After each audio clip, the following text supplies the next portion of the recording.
Hello, Layens beekeepers and Wild Hives Community. We are spending a day in our shop and we want to do a little bit of what's the buzz. We've just finished up our winter prep class at our apiary. It was a great sunny day, had a really nice group, and we hope everybody really enjoyed the time with us and the information we were able to share. As you can see, we've got lots of different projects working here in the shop today, and one of the things that I want to talk to you about during What's the Buzz is insulated lids. So we talked at our winter prep class about insulated Layens hives. Most of you that have a Layens hive and are part of the Wild Hives community have an insulated hive. Generally, it's the full 20 frame insulated hive, which is fantastic, I think, for our bees. But a lot of us started out with what would be considered a ventilated lid. As you can see here at the end of this lid, there's ventilation holes. And prior to me putting insulation in the lid, it was empty.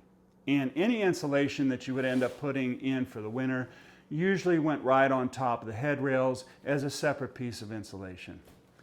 I've found over the years that a better solution is trying to mimic what we see in the trees.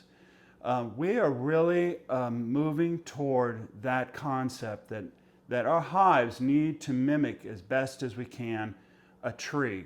The bees' natural environment where they have lived for hundreds of thousands of years in trees as they moved north from their tropical origins. And so what we're trying to do here at Wild Hives is try to create a hive system that is not only simple and easy to use, but mimics a tree as best we can. And in doing that, one of the things we do is we insulate our hives year-round, summer and winter. This also mimics your home. If you're in the north or you're in the south, your house will be insulated year-round, and you won't be taking insulation in and out to make it a better home for yourself. So we feel, just like a tree that's insulated year-round, that our hives should be insulated year-round, and so should the lid. So instead of having a garage full of extra insulation pieces that you're going to pull out and put in and then take out and have to store, and they get crunched or they're taking up space, why not create a hive system where everything is in the hive year-round and you have minimal pieces that you have to store over the year? So one of the things we do is we insulate the inside of our lids, and this is a retrofit.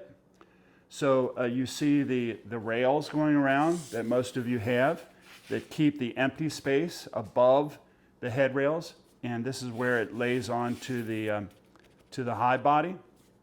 We fill that back in with 2.5 to 2 3/4 worth of pink insulation. For me, that's usually a 2-inch sheet and then a 1/2-inch sheet that I not only glue to the inside of the lid, but then I glue it together. Now, I've been using this for a couple years, and I found this to be very, very helpful. Again, no need for any extra pieces. I let the bees keep their moisture and their humidity and let them access that in a condensing process where the water forms as droplets lower on the walls of the hive because the lid is double insulated, and the convection, the warm air, as it drops down the side, it cools and droplets form lower. So you're not getting the water over the colony like you might in other styles of hives, and why they may have quilt boxes and other things on top.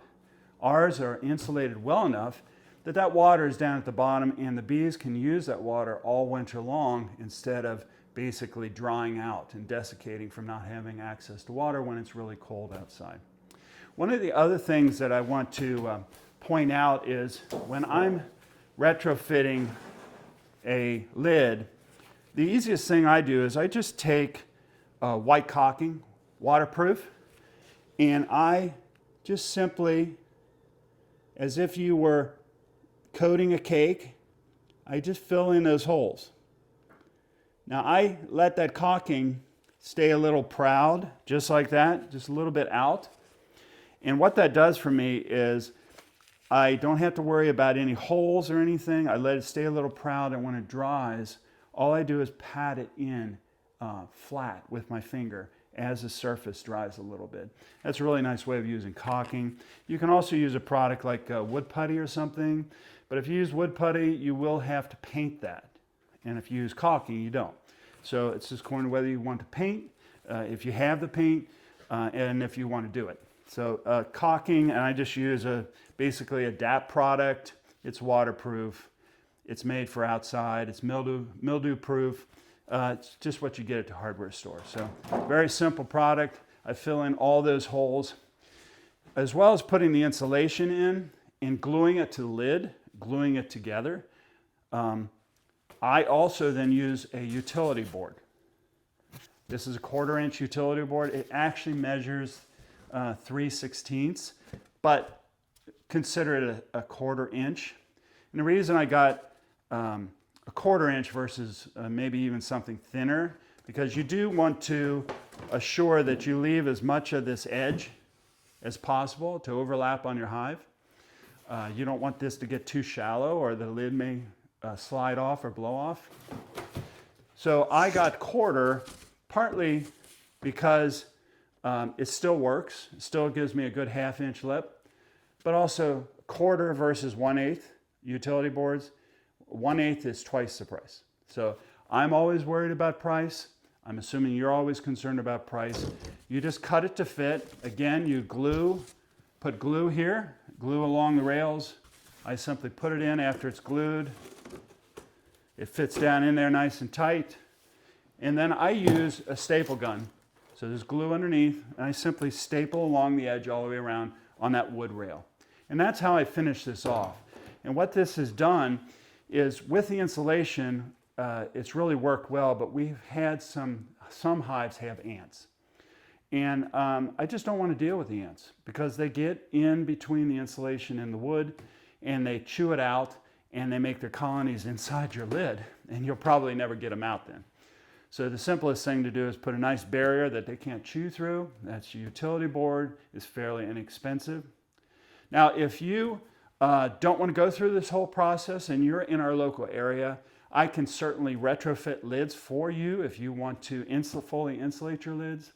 And for those that say, well, I only want to do this in the winter, I really still want my ventilated lid in the summer, you can turn this piece of board over and glue your insulation onto it so that it fits tight into the lid for the winter. And then you can pull that back out.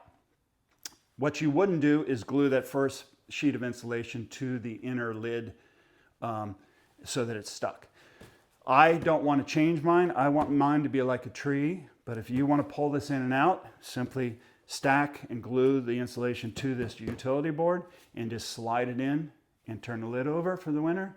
And in the summer, fold it back over, pull it off, and then you have your ventilated lid. So however you want to do it, it's really up to you. It's a lot of simple things that almost anybody can do.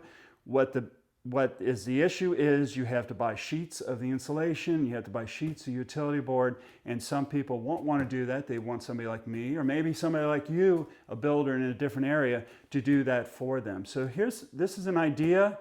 Keep thinking about how your hive mimics a tree, and I think you will be giving your bees the best home they can have. So thanks again. Thanks for joining me in my shop again, and I look forward to talking to you. We will start up our Zoom meetings, our Wild Hives Community Zoom meetings, starting mid-November. So look for an email and a Facebook post and things about that. We'd love to have you all join us. I'd love to have some people over on the West Coast join us, East Coast join us. We had a lot of people join our survey this year that we're going to do again in 2026. And I'd love to see some of you talk with us about how you're handling your Layens hives in your local area. So thanks again. See you later.